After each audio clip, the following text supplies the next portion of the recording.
Sziasztok! Megnézzük, hogy mit nem mond el az a személy, akire gondoltok. Ahogy szoktam, három különböző pakliból kérek három lapot, és 2 arról fog beszélni, hogy mi történik vele, mi az, amiről nem beszél, és a harmadik a ki nem mondott szerelmes érzések kártyájának szöveges üzenetei arról, hogy mi az, amit mégis elmondana. Szóval, hogy ezt tudjuk, így ezt nézzük meg, és vele is kezdünk akkor, hogy mi az, amit nem mond el, az a személy, akire gondoltok, mi történik vele, amiről ő most éppen nem beszél.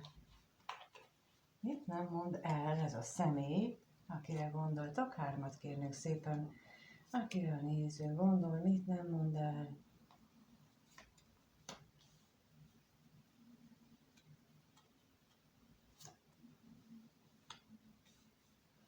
Húha! Hát ezt a nem semmi. 3 botlap. Na, megnézzük a következő pakliból, miről beszélne, ha tudná, hogy miről beszéljen, és mi az, amit mégsem tesz meg. Nézzük, hogy mit nem mond el. Jó, és akkor lássuk a harmadikat, hogy mi a harmadik, amit mégis elmondana.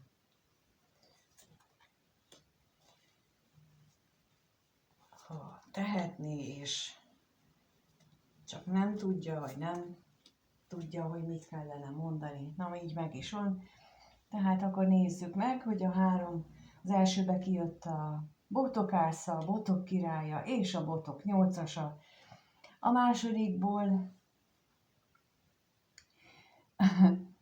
a botok 10-ese, aztán a kelyhek 10-ese és az uralkodó. No, hát azért van itt elég sok minden, és ez a kelyhek 10-ese van középen, és a kelyhek 10-ese ebben az ábrázolásban valójában a családot ábrázolja, és lehetséges, hogy a családjával kapcsolatosan elég sok teher nyomja a vállát, itt a botok 10-esével, így a botok az valójában a fizikai síknak a lapja, tehát hogy így a valódi hétköznapokban is nagy terhet él meg, nagy terhet cipel, és ez mindenképpen összefüggésben van a családdal, vagy ha ő neki van a saját családja, akkor azzal, vagy pedig abban, amelyikben felnőtt. És itt az uralkodóval a végén az azt is mutatja, hogy ő próbálja uralni ezt a helyzetet, és itt érdekes módon ezen az uralkodói lapon, itt vannak megint a gyerekek, tehát itt mindenképpen egy olyan helyzetről van szó, amikor valóban a családdal kapcsolatos terhekről nem beszél, akármennyire is próbálja uralni ezt az egész szituációt, de láthatóan ez így nagyon nem megy. Viszont én nagyon biztatónak látom ebből a megközelítésből, vagy ennek a helyzetértékelésnek az eredményeként az, hogy itt fönt a botokásza indult, meg a botok királya és a botok 8-asa, mindegyik azt jelenti, hogy egy tüzes beindulás, egy tüzes cselekvést jelent. Ugye a botokásza, azaz tüzes kezdetet jelent, azzal csak annyi baj van, hogy az nem végtelen időkig tart, ellentétben egy érmékászával, hanem így a botokásza az egy ilyen felvillanó lehetőség. Igaz, hogy az univerzum adja, igaz, hogy nagyon jó lehetőség, igaz, hogyha megfogja valaki, vagy él ezzel a lehetőséggel, akkor ebből gyorsan tud hasznot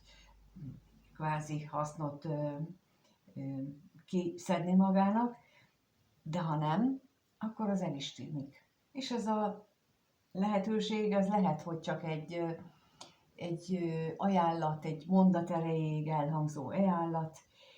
Ez a lehetőség lehet más, de mindenképpen egy rövid ideig tartó, akár egy-két napos, akár egy alkalomra szóló ajánlat is, és ez tovább száll, hogyha nem él vele. Viszont középen a kelyhek, nem a kelyhek, hanem a botok királya van, aki képes uralni. Képes uralni ezt a hatalmas energiát, amit a tűz mutat. Tele van ő szenvedéllyel, de ugyanakkor lobbanékony is lehet. Tehát még az uralkodó az ilyen kicsit merev, kicsit szabálytisztelő, kicsit leuraló is lehet, addig a botok királya, ő lendületes, ő benne úgy parázslik az energia, parázslik az erő, és az ő esetében mindenképpen fontos az, hogy ő tud élni ezzel. És akkor itt talán pontosan jó is, hogy itt a botok ásza után jelent meg, mert a botok királya, ő képes felismerni ezt a kínálkozó és gyorsan elillanó botokásza lehetőséget, mert hogy ő ennek az egész folyamatnak a királya, az uralkodója, úgyhogy lehetséges, hogy ő ezt meg tudja ragadni. És mondom, lehet, hogy ez úgy jelenik meg, ez a lehetőség az életében, hogy kap egy ötletet, egy impulzust, egy gondolatot, bár ugye az a kard lenne, de mégis ez az isteni szikra, mint gondolat, én most így értékelem, vagy így érzem, ugyanis itt a botok 8-asával mindenképpen valami gyors kommunikációt, gyors mozgást mutatnak, tehát hogy itt valami olyan lehetőség ez is, vagy lehetőségre utal ez is, mint ahogy egy kilőtt nyilvessző, hogy gyorsan célba talál, és lehet ez gondolatképpen is, de bármilyen más gyors mozgást szimbolizálhat ez az egész.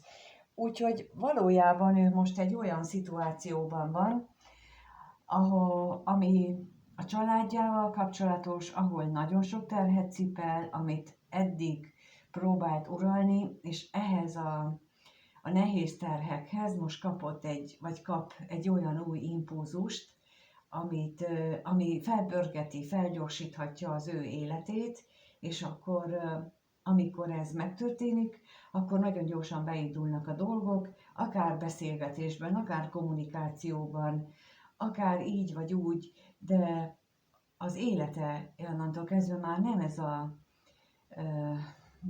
lassú mederben csordogáló patak, hanem egy ilyen hömpölygő áradattá alakulhat át, de ezzel ő nincs tisztában. Tehát, hogy amit most itt elmondtam, ugye ez az, amiről ő nem beszél, mert valószínűleg ennek ő nincs tudatában. Sokkal inkább lehetséges az, hogy ő csak egyszerűen sodródik az árral, és ő neki fogalma sincs arról, hogy mit csináljon, mit tegyen, hogy legyen. Úgyhogy ő ezt így éli meg a hétköznapok szintjén. És akkor megnézzük itt, hogy mit jelentenek itt ezek az alsó lapok, az a 3. És akkor nézzük is meg az elsőt. Azt mondja, hogy a legrosszabb félelmeim várnak valóra.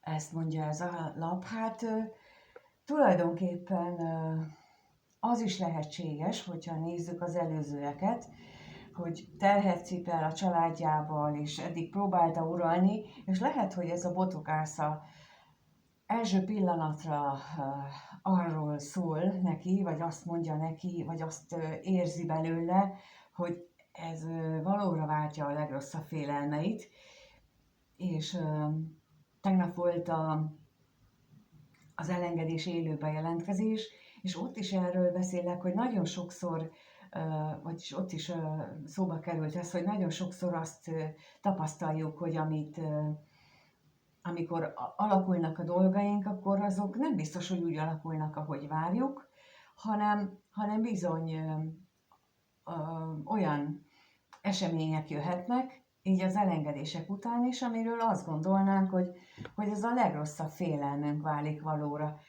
Tehát valószínűleg azért, mert hogy tudat alatt tudjuk, hogy amitől félünk, annak az a dolgunk lenne, de nem akarunk vele szembesülni. Viszont itt a botok királya van, aki hát képes uralni ezt a legrosszabb félelmet, és képes uralni ezeket az erőket, amit itt ezt a szenvedélyt, ezt a tüzet, ezt az energiát, ami itt felszabadul, még akkor is, hogyha ezt úgy éli meg ő, hogy a legrosszabb félelme válik valóra. Megnézzük a másikat, és a másik lapon pontosan arról beszél, hogy olyan szenvedély van benne, olyan szenvedélyt érez irántad, amit aztán kénytelen elrejteni, és itt hát ugye, mivel a felsősorban végig a botok jelenik meg még itt is, és tulajdonképpen az uralkodó is tűz jegyet, hiszen ő a kosnak az uralkodója, az kos jegyet uralja.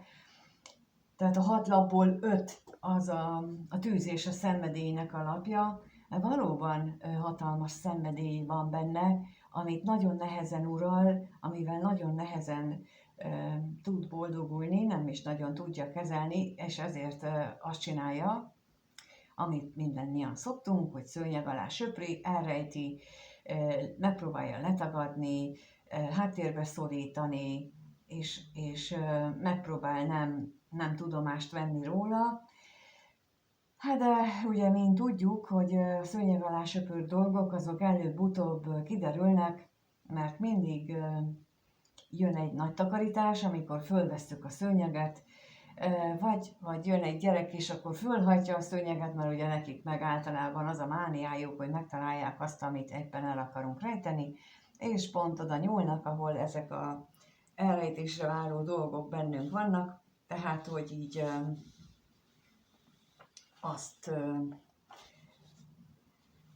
ő azt fogja megtalálni, amit éppen el akarunk rejteni. Szóval ez pont ilyen, hogy ezt a szenvedélyt igyekszik leplezni, de valójában majd ez ellene fog fordulni.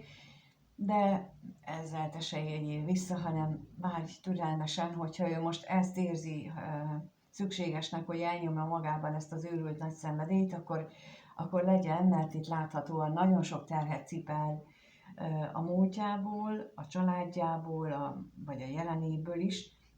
Ezzel neki végeznie kell előbb, és addig ő nem tud mit kezdeni. És a harmadik lap,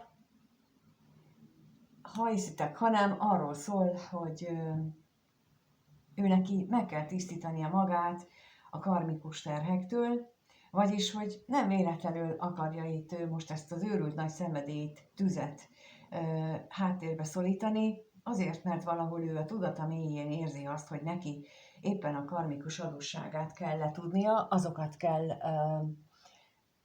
kifizetnie, mondjuk így,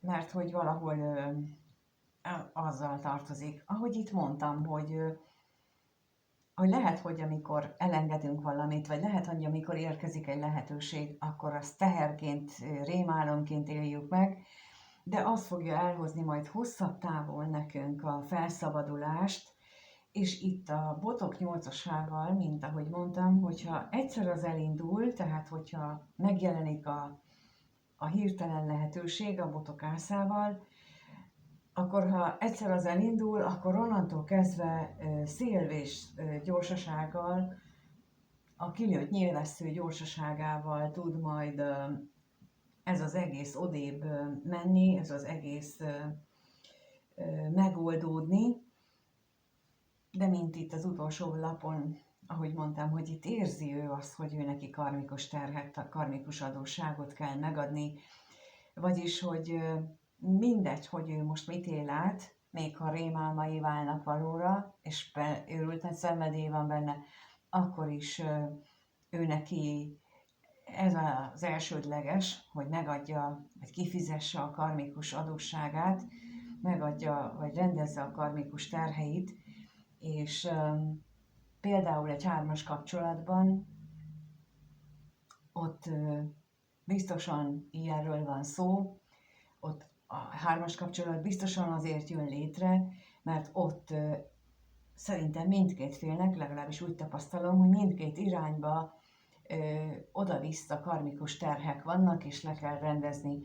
Akkor is, hogyha a harmadik személy végül is kilép, és nem ők fognak együtt élni, tehát hogy nem hagyja ott például a meglévő családot, akkor is ott is van egy olyan karmikus rendezés, hogy a harmadik személynek ezt a pofon még jár az élettől, bocsánat, szóval, hogy ezt így lehet értelmezni, ugyanakkor pedig a meglévő társal való viszonyban is, ott is van egy nagy karmikus teher, amit egy a harmadik személynek a belépése gyorsít. Tehát, hogy egy ilyet is lehet tudni, hogy ez a botok 8-as, ez ilyet is jelenthet, hogy belép a kapcsolatba egy harmadik személy, és akkor ez ilyen szélés sebességgel elkezdi a kettejük kapcsolatát felpörgetni, előhozza azokat a szőnyeg alá söpört dolgokat,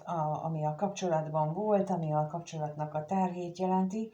Tehát ilyen módon is megnyilvánulhat ez a botokásza, és így is lehet értelmezni ezeket az eseményeket. És hozzáteszem, hogy mivel most már például a hétvégétől a Kosban van a Vénusz, a Neptunusz, a Szaturnusz, az mindegyik, ugye azért mondtam, hogy 5 tüzes jegy van, tehát elkezdenek a tüzes dolgok beindulni. 20-ával belép a Kosba tulajdonképpen a nap is, aztán utána rá néhány napra a Merkur is, úgyhogy itt, és ott április elején lesz egy 8-as együttállás a Kosban, a Kos végén álló Chiron Eris együttállással, tehát ez így mind fokozza, tehát elindult egy ilyen fokozat, és valamikor ott március végén, április elején fog ez így hatalmasan durranni, szólni, párkapcsolatban is, és ki tudja még, hogy hol. A világ mely részén fog ez még ilyen nagyot.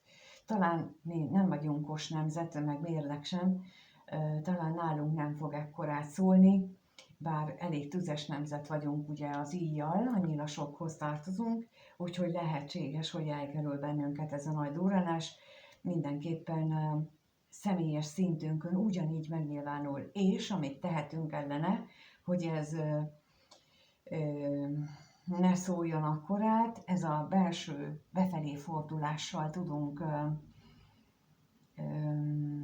tompítani a saját életünkben is. Tehát, hogy amikor ilyen nagy, szenvedélyes, tüzes energiák érkeznek hamarosan, akkor saját magunkban fordulva tudunk változtatni az irányán, illetve hát attól ne szóljon akkorát, ezen tudunk ezzel segíteni.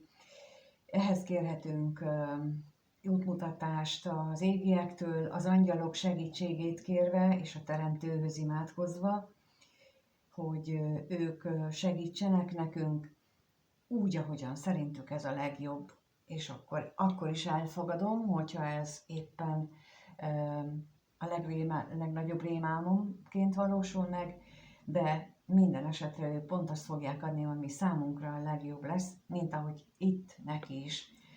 Hát ez most nem csak róla szólt ez a kirakás, hanem rólunk is, mert nagyon is pontosan emiatt, hogy ez az 5 tüzes energia megjelent, ez azt jelenti, hogy ez bizony a kollektív energiát, a kollektív térben lévő energiát is behozta, és a türelmet, és a kitartást, és a hitünk erősítését is, úgyhogy én köszönöm, hogyha itt vagytok, és meghallgattátok.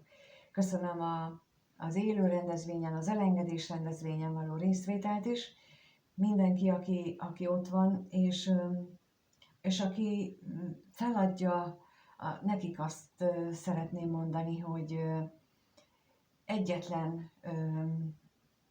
megoldás sem születik úgy, hogy nincs mögé megfelelő energia és munka téve, és pont erről szeretnék ezekben a videókban is mindenkit tájékoztatni, hogy mindenhez kell